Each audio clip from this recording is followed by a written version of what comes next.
dengan saya di sini, Rukia Kumalasari Siregar, CGP Angkatan 4 dari SMA Negeri 1 Babalan, Kabupaten Langkat. Di sini saya ingin membahas atau membuat video aksi nyata saya tentang filosofi pemikiran Ki Hajar Dewantara. Oke, selamat menyaksikan. Oke, kembali lagi bersama saya dalam modul 11A10, yaitu aksi nyata penerapan pemikiran Ki Hajar Dewantara di kelas dan di sekolah oleh saya sendiri, Rukia Kumalasari Siregar, CGP Angkatan 4, SMA Negeri 1 Babalan, Kabupaten Langkat. Nah, di sini saya mengambil kutipan dari Bapak Ki Hajar Dewantara, yaitu sekolah adalah tempat bermainnya anak. Artinya, di sekolahlah mereka dapat mengeksplor semua kemampuan yang ada di dalam dirinya, termasuk membawa kodrat alam kepada kodrat zamannya. Di sekolah jugalah anak-anak dapat meluapkan segala perasaannya tentang apa yang dia rasakan, bermain bersama, belajar bersama, serta mendapat pendidikan yang sama.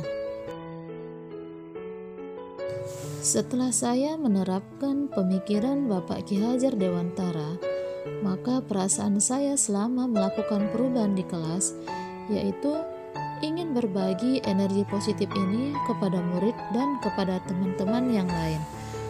Artinya, setelah saya mengikuti pembelajaran modul 1.1 ini tentang filosofi pemikiran Ki Hajar Dewantara, rasa-rasanya masih banyak sekali kekurangan pada diri saya sebagai seorang pendidik.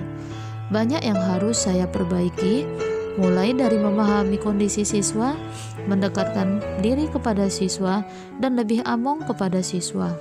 Saya menyadari selama ini saya terlalu memaksakan kehendak saya dalam mengajar. Sangat jarang saya memahami kodrat alam anak. Bagi saya, semua anak sama dan harus juga memiliki kemampuan yang sama. Karena dalam pikiran saya, jika satu anak bisa, mengapa anak yang lain tidak bisa? Semua harus bisa. Nah, dari sinilah saya terus memaksakan anak tersebut harus bisa seperti temannya. Apabila dia tidak mampu, maka saya akan marah dan saya tidak mau mendekatinya. Karena saya pikir dia adalah anak yang malas. Tetapi sekarang, setelah saya mengetahui filosofi pemikiran Ki Hajar Dewantara, ternyata anak tidak bisa dipaksa. Anak hanya butuh dibimbing dan dimotivasi serta diarahkan sesuai dengan kodrat alam yang dibawanya dari lahir, agar dia mendapatkan kodrat zaman untuk dapat mengikuti tantangan di era yang sekarang ini. Semoga dengan ini saya bisa menjadi pendidik yang lebih baik lagi. Dengan arti saya lebih mengerti keadaan siswa dan tidak memaksakan kehendak saya kepada siswa. Kemudian, ide atau gagasan yang timbul sepanjang proses perubahan yang saya alami, yaitu membuat pembelajaran berpihak pada murid, menciptakan model pembelajaran yang menarik, lebih among lagi kepada murid, model belajar digital, dan membuat kesepakatan kelas. Inilah ide-ide yang muncul selama proses perubahan yang saya alami. Dari pemikiran Ki Hajar Dewantara tersebut, saya mulai mengubah pola mengajar saya, yaitu lebih berpihak kepada murid. Karena dengan berpihak kepada murid, saya yakin anak-anak akan lebih merdeka dalam belajar. Dan mulai ini, saya tidak akan lagi memaksakan kehendak saya kepada mereka, karena saya menyadari mereka semua tidak memiliki kemampuan yang sama.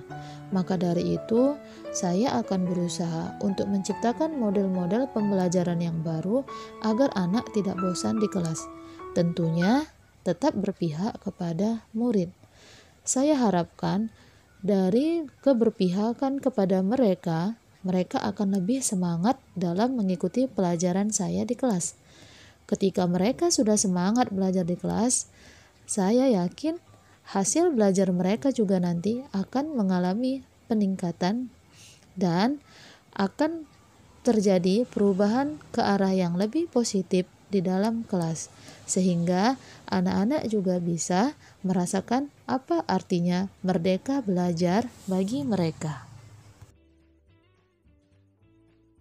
Selanjutnya, pembelajaran yang dapat saya ambil dari praktik baik ini yaitu ternyata dengan merdeka belajar, anak-anak lebih kreatif dan lebih senang ketika kita memerdekakan mereka.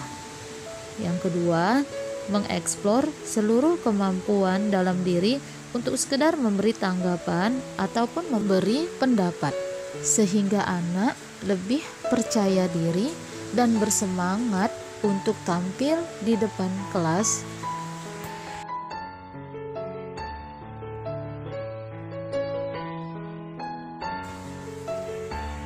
Berikut foto dan video aksi nyata yang berpihak pada murid. Foto pertama, di dalamnya ada murid-murid yang berdiskusi, dan foto kedua ada murid yang sedang mengerjakan soal secara mandiri, dan foto ketiga membantu anak dalam memecahkan masalah, dan foto yang keempat yaitu lebih among kepada anak, artinya lebih berpihak kepada anak. Inilah foto saya dalam aksi nyata keberpihakan saya kepada murid selama ini.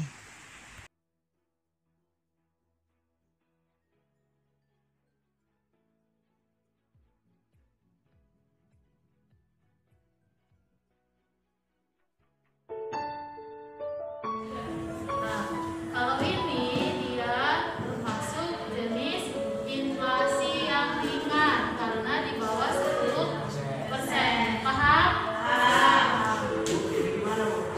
Berikut ini saya tampilkan video pembelajaran saya yang berpihak kepada murid. Nah, mengapa saya mengambil tema berpihak kepada murid? Karena selama ini saya dalam mengajar tidak pernah berpihak kepada murid. Selalu keputusan itu saya ambil dengan sendirinya tanpa melibatkan kesepakatan dari murid. Saya juga terlalu memaksakan mereka dengan kehendak saya tanpa memikirkan kondisi dari mereka. Maka dari itu, dari sini hati saya tergerak untuk selalu berpihak kepada murid, karena saya yakin ketika mereka merdeka dalam belajar, mereka akan lebih merasa nyaman di dalam kelas.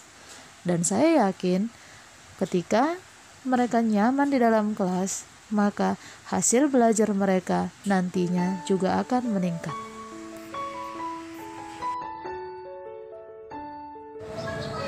Demikianlah aksi nyata yang saya lakukan di dalam kelas mengenai filosofi Ki Hajar Dewantara. Sampai jumpa di pertemuan kita berikutnya. Assalamualaikum warahmatullahi wabarakatuh. Salam sehat guru penggerak.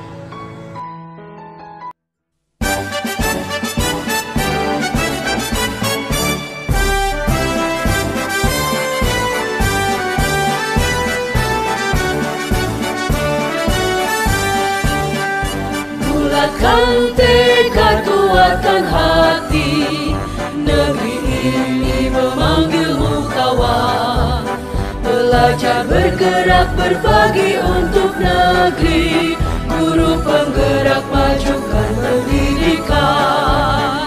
Guru penggerak menghamba pada murid.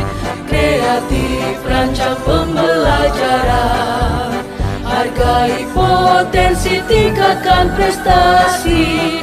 Lahirkan profil pelajar Pancasila. Belajar, bergerak, berbagi untuk negeri. Kita menjalin kolaborasi. Belajar, bergerak, berbagi untuk negeri. Demi bakti pada ibu